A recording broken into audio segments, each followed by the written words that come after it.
Bueno, Pablo, como recuerdo, ¿viste la película Titanic?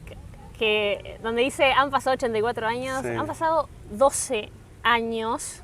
Y ya me ves hundido, ahogado en algún lugar. ¿Nos puedes decir Sí. de una vez qué se siente irse a la B? O sea, una vez te pido que lo expliques. ¿Ya lo ¿Así superaron? tengo que comenzar? Te ¿Por qué tiene que terminar la entrevista Te así? convocamos para Claro. esto. Bueno, gracias por todo y fin de la entrevista, digamos, terminamos hasta acá. Buenísimo. No, sos muy gallina. Sí, vamos muy a gallina, decirlo. muy Muy, gallina. muy. Muy gallina.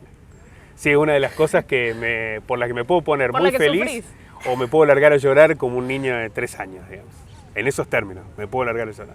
Eso desde chiquito. ¿Y qué comenzó? No, de grande me puede pasar. Digamos, de hecho, el primer partido de River en la B lloré los 90 minutos. ¿En serio? Sí, me avergüenza mucho eso, porque mi hija me estaba mirando, Sabi me miraba, era chiquita. Y yo creo que Sabi es muy fanática ahora también y en parte es mi culpa. Y hablando en serio, ¿dónde estabas cuando River descendió con día histórico y qué sé No, yo? estaba en mi casa, mirando el partido. No me puso... Ese día es como que la pasé mal, pero... Como que fuiste cayendo con el tiempo. Sí, pero el primer partido de River en la B, eso ya me... Claro. Sí, había que empezar así la entrevista, no entiendo por qué. Vamos, para relajar. No, pero te preguntaba... No me estoy relajando, estoy enojado con esto. ¿Qué empezó primero, la pasión Sí. por River o la pasión por el periodismo? Por River. Por River. Yo era... En mi casa, en mi familia eran todos de Boca.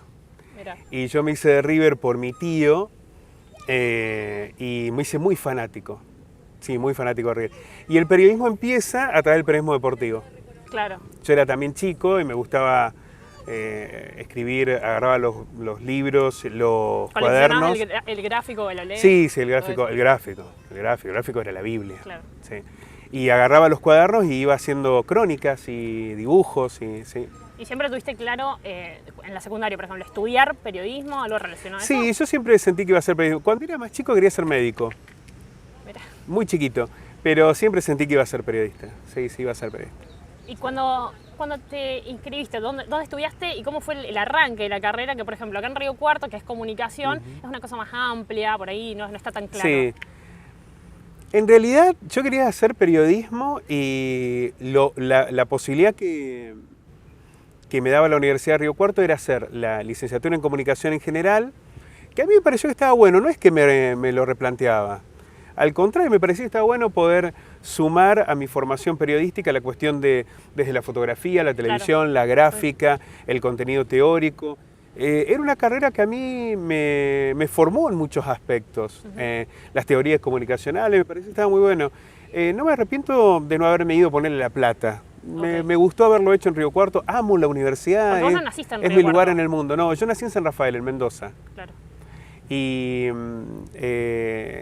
mi papá es mecánico, nos tuvimos que ir a Huinca y bueno, ya después me vine a estudiar a Río ¿Y Cuarto. cuándo fue, el momento en que te empezaste a apasionar por la profesión? No sé si fue una experiencia laboral, alguna cobertura en especial, que dijiste, esto no lo quiero abandonar nunca más. No, desde muy chiquito sabía que iba a ser periodista. Empecé a los 12 años en Radio Huinca, haciendo transmisiones deportivas. Después, 3 años antes de venirme acá, ya tenía mi propio programa. Eran 2 programas, hacía uno de fútbol y otro que se llamaba Verano Top, los sábados. Tomá. Sí.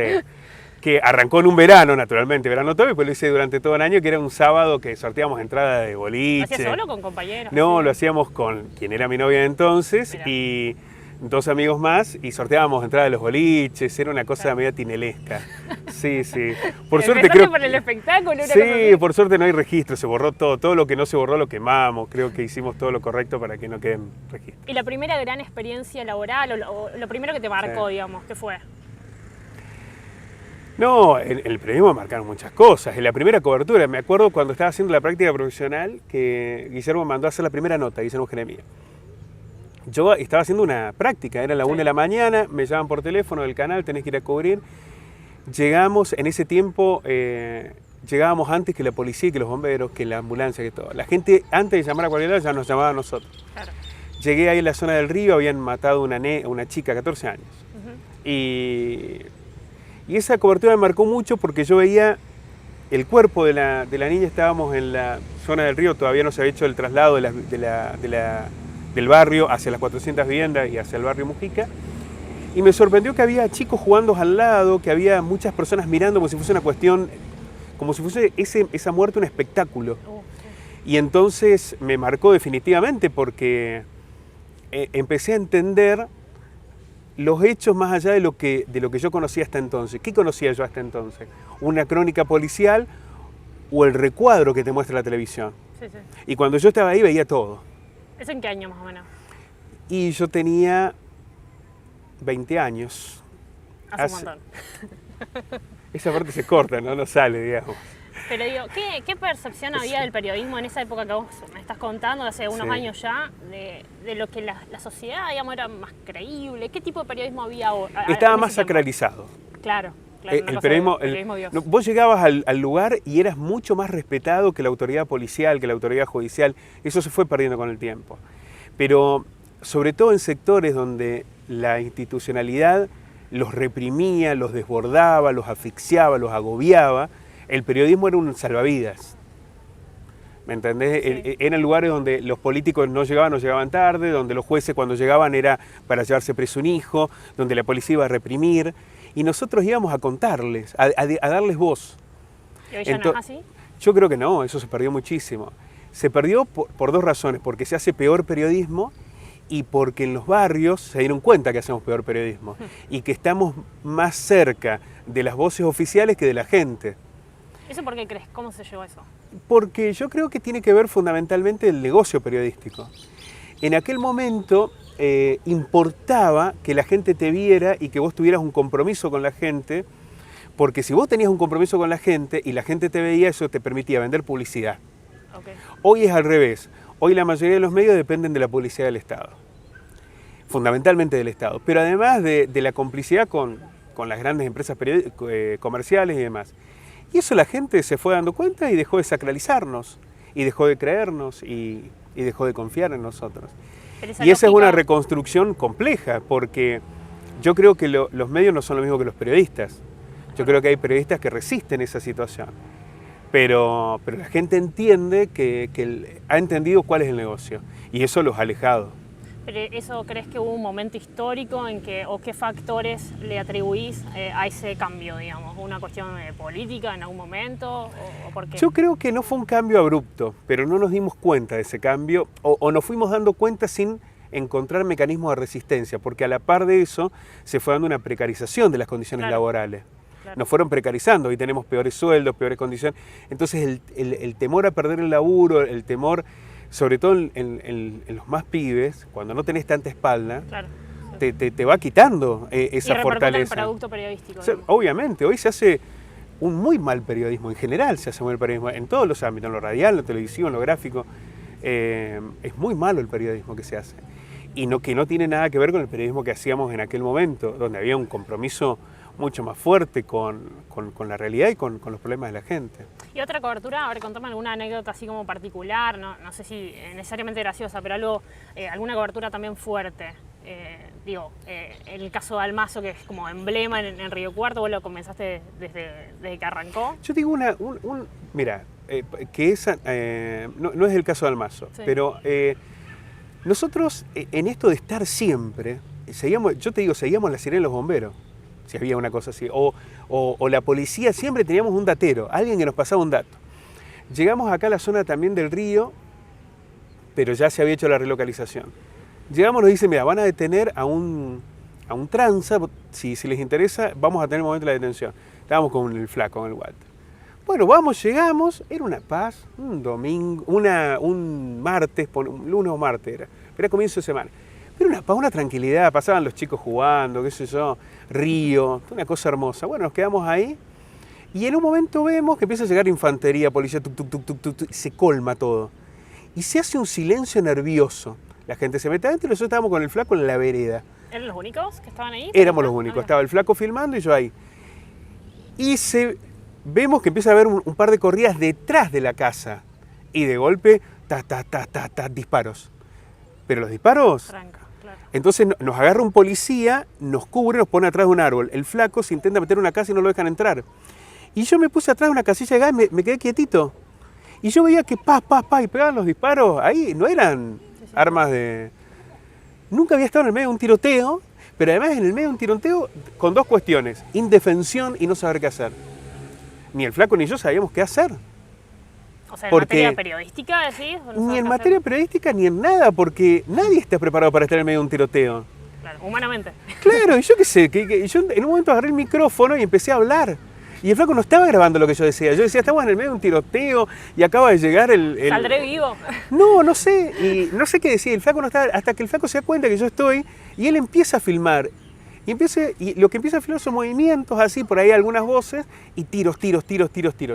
Bueno, fue la situación más loca que me tocó vivir periodísticamente. Pero nosotros estábamos en el lugar. No podíamos no estar.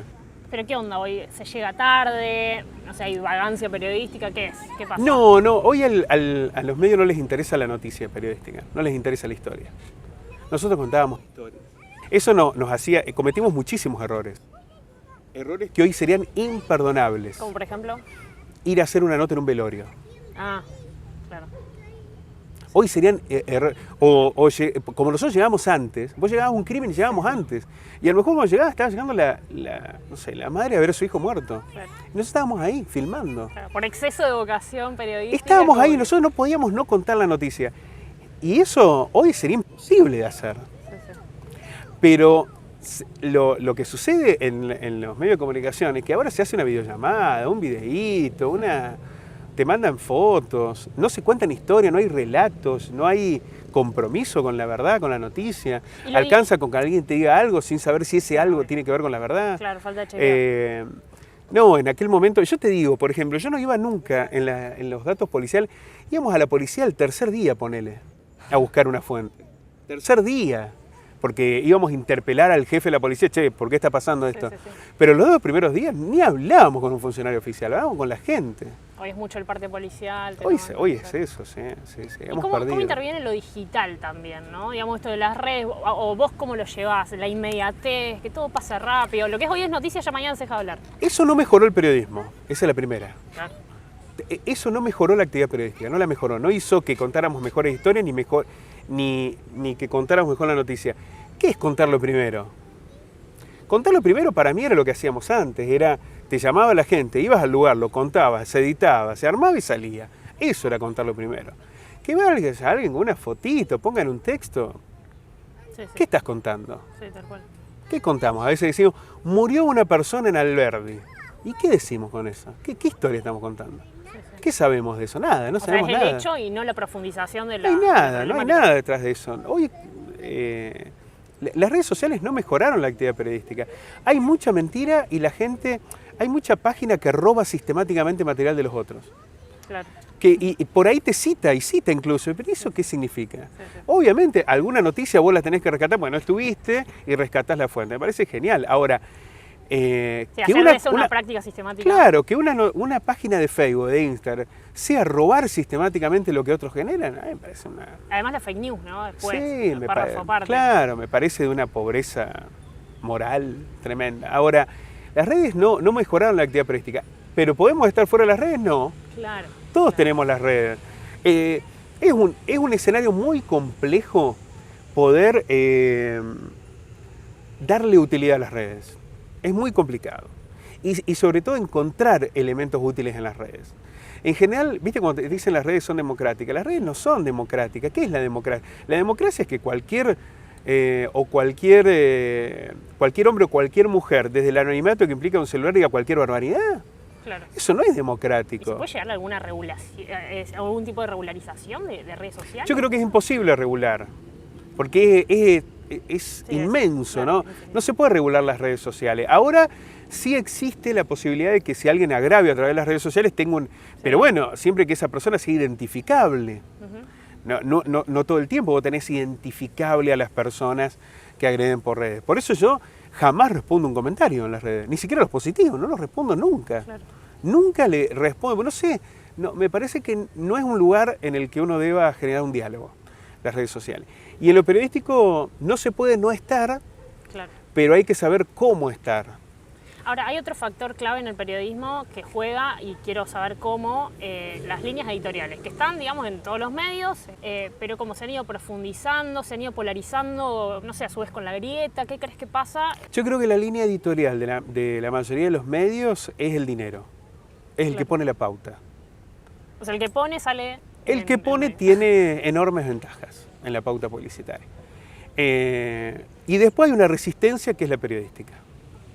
Yo creo que hay resistencia periodística y que hay posibilidades de alcanzar la verdad desde esa resistencia. En cualquier medio de comunicación, en general, quienes ocupan lugares centrales tienen una empatía con la conducción del gremio, del medio. Es así. Eso es así. Y quienes se plantean desde un lugar de mayor disidencia ocupan lugares menos centrales. Y esa es una elección. Pasó en todos los medios. Pero eso no es de este modelo de negocio. Esto ha sido siempre. O sea, siempre fue de la misma manera. Siempre, eso. pero siempre fue de la misma manera. Desde, qué sé yo, un emblema periodístico en Primera Plana en los años 60, los que conducían Primera Plana, estaban de acuerdo con la conducción, o los que hacían el diario Crítica, y sí, los que conducía el jefe de redacción, los secretarios, los editores, y tienen que ver con los que responden a más la conceptualización de la conducción del medio. Y eso, sí, eso ocurre en todos lados, pero no solamente acá. New York Times, BBC, debe ser lo mismo, qué sé yo. En todos los medios así. ¿Y has tenido así como disputas periodísticas con los directores, en este caso del canal, por algún tema en particular? Digamos que recuerdes, bueno, yo eso lo peleé para que se dé de otra manera, para que sea otro abordaje. Sí, sí, claro. Sí se da eso, digamos. Muchas veces. Claro. Muchas veces. Y sistemáticamente. Y es sano que eso ocurra. Claro. Porque los medios no son los periodistas, ni los periodistas somos los medios. Y por último, para cerrar como el capítulo de medios, ¿no? Y de periodismo, ¿cómo ves esto de las nuevas temáticas que van surgiendo, cada vez con más profundidad, con más intensidad, digamos, género, la cuestión medioambiental, pero fundamentalmente género, diversidades, que los periodistas se tienen que capacitar? ¿Ves que haya como una intención de capacitarnos, de que tengamos que tener un conocimiento que no lo tenemos, digamos, o que es cultural? Ha habido un cambio muy fuerte, por eso te decía, hay cosas que nosotros hacíamos hace 20, 30 años que hoy serían imposibles de hacer. Y no te digo solo cobertura, lenguaje, decir cosas, que ya no las podríamos decir. Hemos aprendido. Incluso quienes podemos tener una mirada más, si querés, a ver, la voy a tildar un poquito, progresista, feminista, o que toda la vida hemos estado más o menos en el mismo lugar. Hemos cometido errores, muchísimos errores.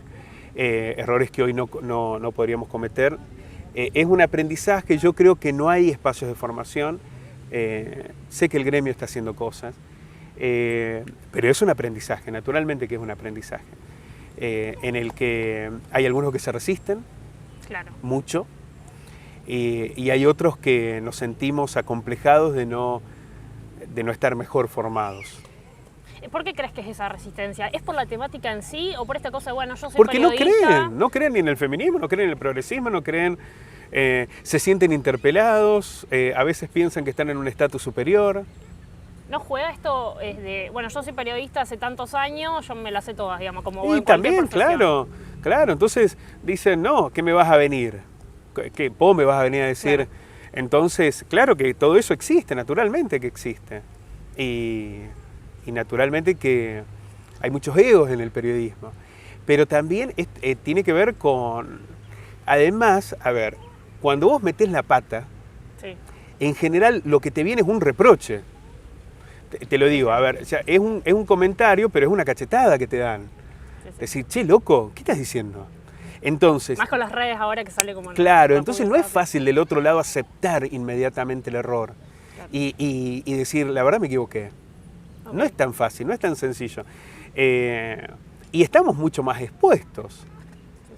Y bueno, qué sé yo. Y todo esto se da en un contexto, como todo, particular, digamos, del país, complejo, pero quiero que hagas un análisis por ahí más, digamos, en profundidad de lo económico, lo político. ¿Cómo lo estás viendo, digamos, que el gobierno al frente de todos, que venía como con una expectativa mayor después del macrismo? ¿Cómo lo visualizas? Yo a mí me genera mucha decepción la realidad del país. Yo cuando pasó el 2001 no me sentía responsable, porque yo participaba de las marchas, de las asambleas en la universidad, pero tenía 19 años. No me sentía responsable del país que teníamos. Y siempre además había hecho periodismo y jugado para el mismo lugar. Hoy, a pesar de haber hecho periodismo y jugar para el mismo lugar, sí me siento responsable del país que tengo y del país que le dejo a mis hijas. Porque no hemos hecho lo suficiente en la construcción de un discurso, en el compromiso de participación, en haber sido más severos con determinadas situaciones. Hoy tenemos un país con 40 y pico % de pobres. Sí. Donde muchos derechos de los laburantes se van perdiendo. Donde hay gente que se enriquece a través del dolor de los otros. A ver, hoy nos preocupa la inflación. ¿Qué es la inflación? Es una transferencia de recursos de sectores más vulnerables y trabajadores que dependen de un solo fijo y que no tienen capacidad de intervención a un grupo de tipos que se la están llevando toda. Hay un país absolutamente desigual que se ha construido durante muchas décadas de manera desigual. Y eso cuando la desigualdad se hace estructural, sí, es muy difícil de salir. ¿Al gobierno actual le falta decisión política, crees? ¿O qué es? El gobierno de Alberto Fernández es la construcción de una estrategia política que salió mal. Sí. Porque pareciera que si ganó la elección está bien. Sí. Y en realidad el resultado es que salió mal, porque si vos ves, la mayoría de los indicadores son mejores que los de Macri. La mayoría de los indicadores de desempleo, claro, y demás. Es decir, en ese contexto sería ahora, Fernández no pudo romper con la matriz del macrismo. Que es, nosotros crecimos en el 2021, en el 2022 a tasas chinas. Sí. Sí. Crecer a 5, 7, 11 puntos. ¿Y a dónde se fue esa plata? Si los trabajadores perdieron. Sí. Entonces, esa plata se fue a los poderes concentrados. Es decir, la matriz económica de producción no se modificó. ¿Pero eso por qué crees que es? Porque yo creo que Fernández no tiene ni la convicción ni la voluntad para hacerlo. Puede que tenga en algún punto la convicción. No la tuvo. Fíjate lo que pasó con Vicentín. Bueno, ahí empezó la caída del gobierno de Fernández. Que fue más al comienzo. Vicentín hubiera sido una muestra de decisión política. Sí. Entonces le hicieron 2 marchas en Avellaneda y dio marcha atrás. Bueno, ahí nos dimos cuenta que era un gobierno sin convicciones. Que ahí empezó el estigma de la marcha atrás, digamos. Efectivamente, es decir, era un gobierno que económicamente podía ser mejor que Macri, pero que eso iba a resultar insuficiente. Y que además terminó perjudicando en el modelo económico a los sectores que naturalmente debían apoyarlo, porque los más perjudicados de este modelo económico son trabajadores y sectores vulnerables. Ahora, yo la pregunta que tengo ahí, que a su vez es contrafáctica, porque nunca la vamos a saber en la vida, en este momento histórico, digamos, el momento que gobernó al frente de todos, otra persona, vamos a suponer que es lo que cree el kirchnerismo, ¿no? Vamos a suponer con Cristina Fernández de Kirchner, bajo estas condiciones del endeudamiento, de la pandemia, de la guerra, digamos, que tiene las consecuencias netamente económicas, ¿realmente se hubiese podido hacer algo distinto o no es apelar al voluntarismo y en definitiva a las condiciones? Yo creo que estoy absolutamente convencido que se podía hacer algo distinto. ¿Qué, por ejemplo? Vicentín era un ejemplo de eso. Yo creo que la pandemia fue una oportunidad. En medio de esa pandemia parecía que el gobierno estaba siempre a la defensiva, porque yo creo que fue muy valorable el accionar en el tema vacuna, en el tema vacunación, en el tema sanitario. Pero el gobierno estuvo a la defensiva siempre políticamente. Y cuando salió de la pandemia, que era natural que la pandemia te iba a provocar un desgaste, ya ahí habías perdido fortaleza. Mira, yo te voy a dar un ejemplo. Yo pensaba más en lo económico, digo, los puntos de PBI que se tuvieron, por ejemplo, que emitir para salvar... Pero, a ver, lo económico quizás en ese momento, en el momento de la pandemia, era muy difícil de revocar, porque vos tenías que salir a asistir, a ayudar. Claro. Lo que hacían todos los países del mundo. Ahí era más complicado, o la mayoría. No en lo económico, pero sí en el resto. ¿Por qué no haber avanzado en lo judicial? ¿Por qué no haber avanzado en... El Vicentín era una medida económica, porque vos ya tomabas intervención sobre una cuestión central, que era la venta de granos. Sí, sí. El Estado tenía una participación directa, que es donde se va la mayor cantidad de guita de la Argentina. Hubo muchas oportunidades en lo económico, en lo político y en lo judicial y demás que el gobierno dilapidó, no quiso hacerla, no quiso meterse en esos embates. Y lo dijo Cristina Fernández al final del 2020, le dijo, ojo, Sí, me acuerdo. que cuando empecemos a crecer, que esta guita no se la lleven unos pocos. 4 vivos, claro. Que se la lleven 4 vivos. Y fue lo que pasó. Empezamos a crecer y la guita se la llevaron 4 vivos. ¿Qué responsabilidad le atribuís a la vicepresidenta con su accionar, digamos, esto de boicotear, entre comillas, o entorpecer la gestión de su propio gobierno? Cristina Fernández se convenció, o la convencieron, de que no podía, que quizás podía ganar la elección, pero que no iba a poder gobernar. ¿Realmente crees que podría haber ganado? No lo sé, pero esa es contrafáctico, no lo sabemos. Sí. Pero la convencieron, o se convenció de que ella no iba a poder gobernar. Cristina sabe muchísimo más de esos entornos que los que podemos especular nosotros acá. Y dijo, la persona que va a poder ocupar ese lugar es Alberto Fernández. Entonces, Alberto Fernández, ella de vice. Alberto Fernández le toca, apenas comienza, una pandemia, ¿no? Y hay un desafío. Pero yo creo que incluso durante la pandemia, el kirchnerismo comenzó a advertir que Alberto Fernández no iba a pisar el acelerador nunca. Porque Alberto Fernández, y eso ya lo sabían de antes, nunca fue una persona de gestión. Nunca fue intendente, nunca fue gobernador. No fue jefe de gabinete. No fue ni concejal, nunca ganó una elección por motus propio. Claro, sí. Entonces, él fue un operador político, toda la vida fue un operador con Alfonsino, con Cristina, o con Néstor. Siempre fue un operador político que hace negocia, no rompe. Los operadores políticos no van a romper, no van a enfrentar, negocian. Sí. Y en la negociación vimos cuál fue el resultado. Recuerdo que es una explicación que da Carlos Pañi en una entrevista, exactamente esto de, bueno, a lo mejor cuando lo ponías a conducir a Alberto Fernández le pasaba, digamos, lo que terminó ocurriendo más o menos. Ahora, ¿cómo ves la decisión de la vicepresidenta en el momento en que ella lo pone, digamos? Porque es ella quien dice, bueno, el candidato a presidente va a ser él, digamos, ¿no lo evaluó eso? Fernández nunca tuvo el poder, pero sí la lapicera. Pensémoslo así, él tenía la lapicera. La lapicera le hubiera dado el poder, pero él no tenía la convicción de hacerlo, porque volvemos a lo mismo. Para que Fernández hubiera tomado el poder, además la lapicera tenía que romper con el kirchnerismo. Porque evidentemente tenía un modelo de país y una mirada que es distinta a la de Cristina. Sí. Fernández no piensa igual que Cristina en la mayoría de las cosas. Sobre todo institucionalmente, ¿no? Económicamente me parece que sí, de otra manera. Yo no lo sé, a mí no me pareció. El acuerdo con el Fondo Monetario Internacional, que es el modelo económico de Fernández, por lo menos en lo discursivo, va en contra del kirchnerismo. Pero no se tendría que haber firmado, o sea, default, entonces la opción era... No, otra negociación. ¿Había otra posible? Es que eso también es contrafáctico. Ahora, no era posible con Guzmán ahí. Porque Guzmán, que yo no digo que haya sido un mal ministro de Economía, lo que digo es que Guzmán no tenía ni el respaldo político, ni la historia política para discutir políticamente con el fondo. Lo que fue a discutir es el mejor acuerdo económico. Y a lo mejor el mejor acuerdo económico era pero este no era el mejor acuerdo político.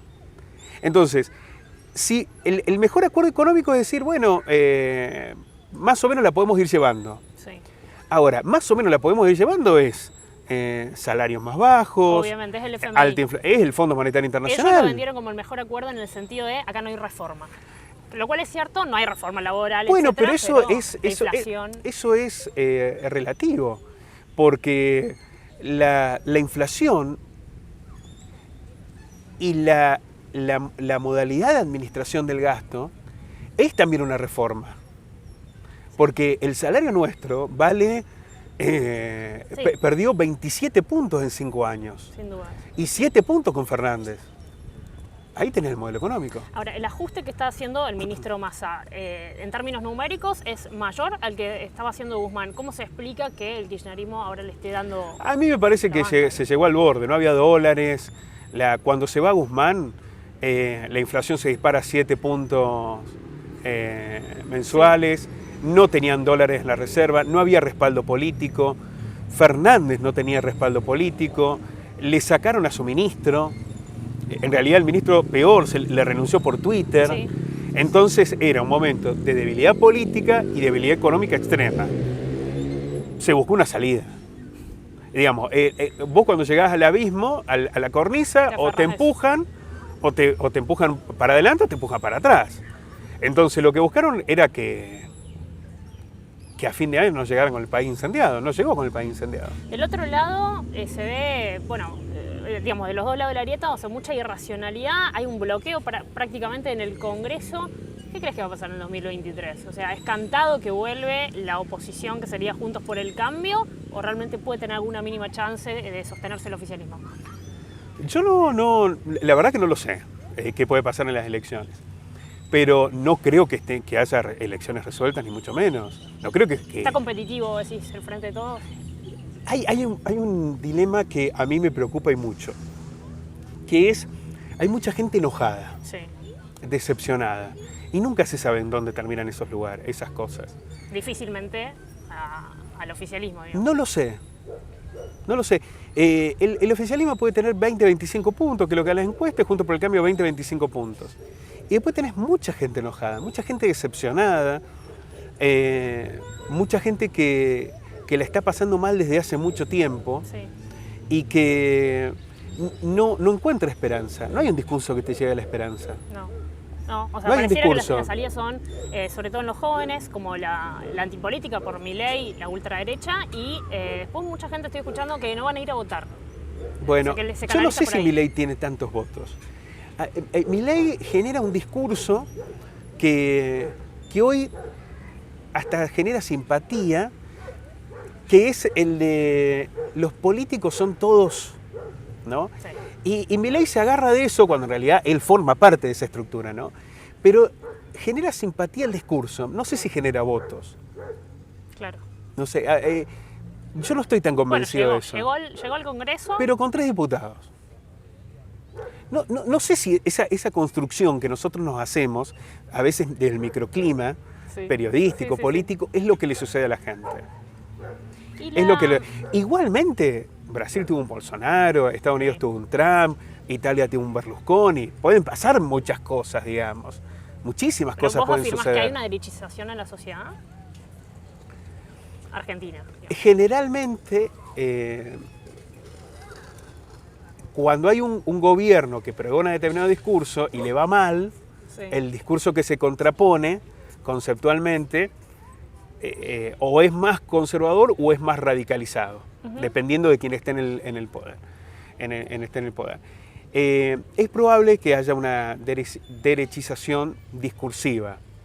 Yo no estoy tan convencido de que esa derechización esté en la realidad de la gente, en lo que Bueno, le sucede a la gente. creo que desde nuestra posición, por nuestros valores, creo que ojalá, digamos, lo que se suscribe es un ojalá que no se canalice de ese modo. La antigrieta, la opción antigrieta de Schiaretti que se plantea, ¿cómo la ves también? Schiaretti nunca le pasó, digamos, de la Sota, que tenía mucha más construcción política que Schiaretti. Sí. De hecho, Schiaretti es consecuencia de la Sota. Nunca pudo salir de Córdoba. Porque cuando decidieron que el modelo sea el cordobesismo, Claro.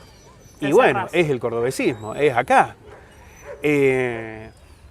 Para que salga fuera de Córdoba, y ahí es más complejo. De la Sota se dio cuenta de esa circunstancia sobre el final, antes del accidente trágico. Había comenzado a hablar con Máximo, había comenzado a hablar con Cristina, decidió hacer un programa en Buenos Aires, había hecho una construcción, o había pensado una construcción política que ya no tenía que ver con cerrarse en lo que es Córdoba. Sí, sí. El discurso de Schiaretti cae bien en Córdoba. Sí. Y que va al revés de esa Pero estrategia. fuera de Córdoba no existe ese discurso. Un discurso no tiene ninguna... Un discurso que le habla a los cordobeses permanentemente. Pero lo de la antigrieta, yo no soy kirchnerismo, no soy macrismo. Nosotros vamos a construir por el medio. Bueno, pero ¿con qué lo construís? Claro. ¿En base a qué? Porque hasta ahora es Manés. Sí. O Bueno, Ortubé, que ni todo siquiera eso. tiene poder en Salta. Sí, sí. No existe. En algún momento lo intentaron con Labaña, con Pichetto. Urtubey, con Pichetto Con y con Massa, y Massa se dio cuenta y se fue. Sí. Y Labaña le agarró y se fue con... no Porque sé terminó quién fue. siendo el candidato. Y Pichetto sacó- se fue con Macri. Sí, sí, sí. Porque no es para hacer la tercera vía, y no es un camino tan sencillo Bueno, de pero construcción política. las consultoras políticas todo el tiempo están saltando o resaltando ese dato de la sociedad no quiere grieta, quiere diálogo, y después en las elecciones se polariza. Es como hay que tomarlo con Pero pinzas. ¿qué ese es dato. no quiere grieta la sociedad? No quiere macrismo o kirchnerismo, se supone, son los dos polos de la grieta. La sociedad quiere que le vaya mejor. Si esa opción nace de una esperanza del peronismo o de una esperanza del radicalismo, en algún momento puede ser una alternativa. Pero es que en el Juntos por el Cambio, el Frente de Todos, están más o menos los mismos. De hecho, creo que la que más mide es Cristina. Claro. La gente quiere que le vaya mejor. Yo no me quedo en esa conceptualización de la grieta. La gente está más allá de eso. Quiere que le vaya mejor, quiere poder comprar las zapatillas a sus hijos, pagar la cuota, cambiar el auto, no salir con culpa a tomar un helado, quiere arreglar la licuadora si se le rompe. No estoy tan convencido de que la gente esté permanentemente en una discusión de grieta. Lo que quiere es que le vaya mejor. Yo digo, Y eso- le fue esos mal dos con dirigentes, Macri digamos, y no le boludo. fue mejor con Fernández. Claro, Ese es el problema que claro. tiene la gente. Claro. No es que el voto Juntos por el Cambio, no, ¿a quién voto? ¿Cuál es la alternativa? ¿Qué alternativa tiene el Frente de Todos? Hasta ahora ninguna. Fernández dice que quiere hacerlo, bueno, es hasta ahora eso. No hay una alternativa creada por el Frente de Todos. ¿Y cuál es la alternativa del Juntos por el Cambio? Porque además no son lo mismo Bullrich que Morales que Larreta. Todo apunta a la reta, digamos, básicamente. Bueno, pero en algún punto la gente se pregunta, ¿y esto me irá mejor? Porque Larreta es Macri. Y más allá del discurso que crean los medios, sobre todo porque los 3 o 4 medios más importantes responden al macrismo, cuando voy en las encuestas, miden más o menos lo mismo el Frente de Todos que Juntos por el Cambio. Hablaste de peronismo y radicalismo y no quiero desaprovecharte para preguntarte, ¿existe peronismo y radicalismo en Río Cuarto? ¿Qué son las opciones que tenemos en la ciudad? Llamosas, ¿es un peronista? ¿Cómo lo ves? Yo creo que sí, Llamosa es un peronista y creo que existe el peronismo y el radicalismo. Ahora, si vos me preguntás qué es el peronismo como única descripción, no lo han podido hacer Es a un lo largo del... movimiento y ya sabemos la No es definición. lo mismo el Perón del 45 que el que Obvio. vino en el 74 con López Rega. Pero los de digamos. ahora, acá en Río Cuarto, ¿cómo los caracterizás dentro de ese peronismo? Bueno, el peronismo acá responde al peronismo cordobesista. Claro.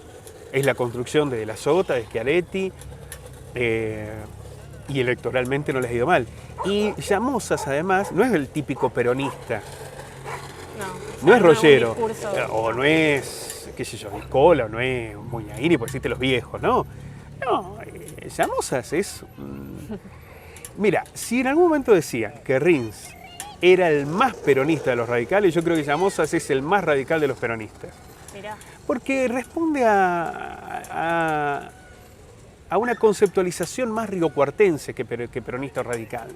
¿Y sus gestiones? ¿Vos el modelo, vos lo ves muy distinto al modelo de Llamosas del que estuvo Yure o Rins? Acá hubo una revolución. El modelo Llamosa es muy distinto. Yo creo que se sigue apelando a lo mismo. La obra pública que se ve y el servicio. La diferencia entre Llamosas y Yure es en la gestión. ¿En qué? ¿Qué diferencias? Llamosa está todo el tiempo. A Yure se le reclamaba que no estaba. Yure hacía cosas que muchas veces salían mal, las viviendas, por ejemplo. La ciudad está mejor, después de 2 gestiones llamosas, o sea, hubo cambios, es mejor. Yo creo que mejoraron algunas cosas. Iluminación, por ejemplo, mejoró. Cotreco, más o menos la fueron llevando. Los espacios públicos mejoraron con Llamosas. Yo creo que la matriz social no. Eso te iba a preguntar, ¿coincidís con que hay una falta de sensibilidad social de este gobierno municipal? Tiene que ver con lo que la gente pide, no con lo que los gobernantes son. Matan a pibes en los barrios. ¿Y qué pide la gente? Más policías. Claro. No pide que les lleven vivienda, escuelas, que se trabaje sobre las drogas, que haya más intervención en los barrios. Y la política es consecuencia de esa gente, es la que los vota. Sí. Hay una mayoría que socialmente, cuando comenzó todo esto, que no comenzó ahora, esto comenzó con la desigualdad, cuando los pibes ni siquiera podían llegar a los barrios, al centro. Los pibes de los barrios los paraban acá, o los paraban en la Marcelo T, no los dejan llegar al barrio, al centro. Ahí empezó todo esto. ¿Y qué decía la gente? Y está bien. Eso de la gorra o de cómo vestir, que los detengan, estaba bien. Nosotros pasamos por el centro, veíamos a pibes que lo ponían contra la pared y los detenían. Y nadie se preguntaba por qué los detenían. Y era por merodeo. Y la gente creía que estaba bien. Entonces, la gente, cuando digo la gente, Sí. está mal, porque la gente es el todo. Parte de la sociedad, y yo te diría gran parte de esa sociedad, cree que esto es lo que está bien, que estos son los modelos de ciudad que queremos. Y son modelos profundamente desiguales. Río Cuarto cada vez tiene más country, entonces vos tenés gente que vive en condiciones europeas y otras que viven en condiciones africanizadas. Vos vas al fondo de Noncativo y son condiciones africanizadas. Piso de tierra, techo de chapa, chicos con los pies descalzos. Hay muy pocas diferencias de distancia, digamos. Del Riverside a las Delicias y de las Delicias a Noncativo. Bueno, el año que viene hay elecciones municipales. ¿A quién le ves el perfil, digamos, de, che, bueno, tiene perfil de intendente, por lo menos? ¿Se suena? Ya sabemos todo lo que suena, digamos. Yo creo que se va a seguir con los mismos perfiles. En el caso del peronismo me parece que Agustín Caleri puede ser el que más suene dentro del oficialismo, pero ahí tenés también a Guillermo de Riva, a Germán Di Vela, que pueden ser alternativas. No sé, al resto, yo Darío Fuente lo veo más por la cuestión parlamentaria, no lo veo tanto en la gestión. Pero pueden surgir algún otro nombre más, pero más o menos va a ser ahí. ¿Nazario? Adriana Nazario es otra cosa. ¿No responde al llamosismo, digamos? No, y además Adriana Nazario tiene una representación en sí misma, además de lo que era de la Sota, digamos, haber sido la pareja de la Sota, ella tiene una representación en sí misma que me parece que te lleva a otra construcción política. Si Nazario es candidata, no va a ser la candidata de Llamosas, ni de Yarlora ni de Schiaretti. Okay. ¿Y el otro lado? Aunque la terminen respaldando, porque a lo mejor termina siendo la que más mide o lo que fuera, pero no va a ser la candidata de ellos.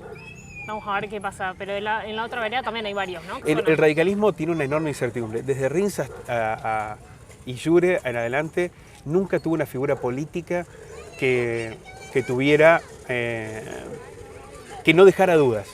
A veces Rins y Illure no dejaban dudas, eran ellos. Después de eso no hubo una construcción similar.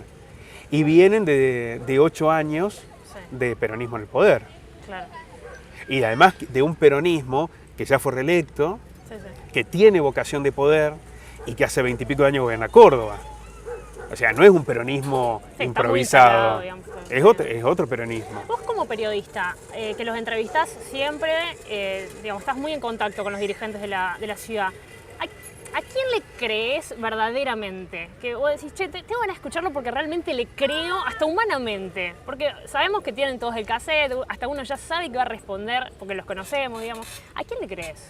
No se trata tanto de creer o no, sino del dirigente político que te gusta entrevistar porque te deja algo. ¿Y hay en la ciudad así alguien interesante? Yo creo que Rins es un dirigente que a mí me gusta entrevistar, siempre deja algo. Cantero es un dirigente que a mí me gusta entrevistar, que siempre deja algo. Pero me están mencionando todos los que... Sí, yo creo que Cantero fue el último modelo político disruptivo en la ciudad. ¿Por qué? Cantero quiso salir del molde que llevaban hasta ese momento Abella y Rins. Y le agarró la crisis del 2001 y además yo creo que los tiempos de la ciudad no eran los tiempos de la universidad. Y a Cantero eso... pero Cantero tenía un modelo de ciudad distinto. Ahora, con tu teoría, la renovación tiene que mirar a los de arriba, digamos, a los más grandes. Porque mencionaste Rins y Cantero. Yo no creo que haya... Depende de lo que se considere renovación. Bueno, los más jóvenes, qué sé yo, los que suenan pero eso no es renovación. Es en todo caso una cuestión etaria. Yo no creo... Llamosa es joven. Sí. Pero yo no creo que el modelo Llamosa sea disruptivo. Yo creo que la gestión de Llamosa es una gestión mucho más presente, mucho más activa, pero no acá no tenemos una ciudad completamente distinta a la de que dejaron Illure o Rins. Claro. Puede haber más pavimento, puede haber plazas más lindas, puede haber mejor iluminación. O sea, con poco... Pero la matriz de las dificultades sociales y de las dificultades urbanísticas y de las dificultades de planificación que tiene la ciudad no se han modificado. ¿Vos votás acá, en Río Cuarto? Sí, yo voto acá. ¿Sí? O sea, tenés a alguien que te gusta, no te voy a pedir que nos digas a quién vas a votar, pero tenés así como alguien que le apuntás. ¿Pero para qué? ¿Para votar? ¿Pero para dónde? ¿Para votar presidente, gobernador o sea, como intendente? intendente. Es que no hay candidatos. Bueno, todos sabemos quiénes suenan, digamos. Si tuviera... No, no lo tendría. No. No está tan claro. No, todavía. no. Igual no nos iba a decir. No, pero no está tan... Bueno, te podría decir que tengo claro quién, digamos, y la verdad que no. Bueno, antes de pasar las recomendaciones, quiero agradecer a Guillermina Lanfranco, que es mi coequiper. La pueden seguir en las redes, a Guillermo Lanfranco, pero sobre todo síganos. Es medio influencer, una cosa así. Bueno, vos también, pará, vos te vi sacando selfie, boludo, todo el tiempo estás con selfie No, acá, bueno, pero nosotros selfie tenemos que allá. mostrar un poco el trabajo. Es incómodo en algunos casos. Pero y lo que pasa es que no son si de no- trabajo, Callejón, tus fotos en Canal 13, acá estábamos posando. Bueno, pero eso tiene que ver porque ¿qué son las redes en la cuestión? Si nosotros pusiéramos, por ejemplo, si pusiéramos solo textos, ideas, Sí, sí. si nosotros desestimáramos la imagen como parte de nuestra presencia en las redes, no es tan sencillo. Por eso digo que es complicado el tema de las redes sociales cómo manejarlo. para la actividad periodística. Ok. Sí. Bueno, te pido que vayas sacando el libro, síganos entonces Sí. en Doble Clic, pero primero te pregunto una Sí. película. Una la película, El representa. Padrino, las tres, toda la saga, toda completa. La has visto muchas veces. La he visto, no sé si tantas veces, la vi cuando era adolescente, la vi cuando iba a la universidad y la acabo de ver ahora que está en Netflix. Y es todo lo que tiene que ser. Una canción que represente, no sé si tu vida, que te guste mucho. Todas las de Dividido y todas las de Sabina. A full. Bueno, de hecho Sí. tu hija tiene el nombre. Sí, y me lo reprocha ahora que estamos al tanto de eso, sí. Una cosa, un reproche Sí, diario. porque en realidad a ella le gusta el nombre, pero como entiende de por dónde viene, no le gusta nada. El fanatismo. Así que full, sí. a pleno. Pero bueno, todo lo de Sabina y todo Dividido está bien. Y ahora el libro, ¿qué El trajiste? John Reed, México Insurgente. ¿Por qué ese libro? Bueno, John Reed es probablemente el mejor periodista de todos. De todos. Por sobre Capuchinsky. Todo. Yo creo que está por, bueno, o a la altura de Kapuscinski, digamos, una cosa así. John Reed escribió La Revolución Bolchevique estando en Rusia el día antes, cuando empiezan a caer en la Duma de Moscú, empiezan a caer los legisladores y empieza a caer el zarismo y se va con... Él estuvo ahí, la contó. Contó la Revolución Bolchevique. Y en este libro cuenta la Revolución Mexicana.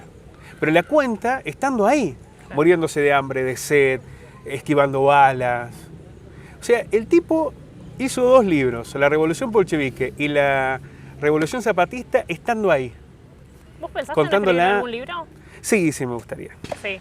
Sí. Es un proyecto ahí que está... Me gusta escribir mucho. Me gustaría todo esto que estoy haciendo para la radio en algún momento que tome un formato de libro. Bien. Me está faltando dar el paso, porque ya prácticamente está. Tengo mucha gente que lo ha leído y que me ha... Ok. De los Me ha dado medios a las sugerencias. librerías. Te podemos encontrar en un tiempo en las librerías. No sé si la librería, pero sí me gustaría tenerlo al libro y presentarlo y disfrutarlo. Sí, me gustaría tener un libro. Y ya estoy cerquita, así que sí, supongo que sí. Bueno, te agradecemos mucho este Bueno. tiempo, sobre todo que no hayas agarrado el celular por tanto tiempo, digamos, qué sé yo. Sí. En realidad las notas hoy en día sabemos que son de 5 minutos a lo sumo. Este es un Sí. formato distinto.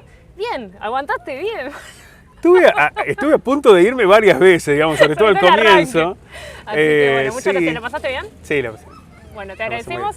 Y nosotros nos encontramos en la próxima nota en Doble Clic. Pueden suscribirse y ahí vamos a estar subiendo todo el material. Muchas gracias y hasta la próxima.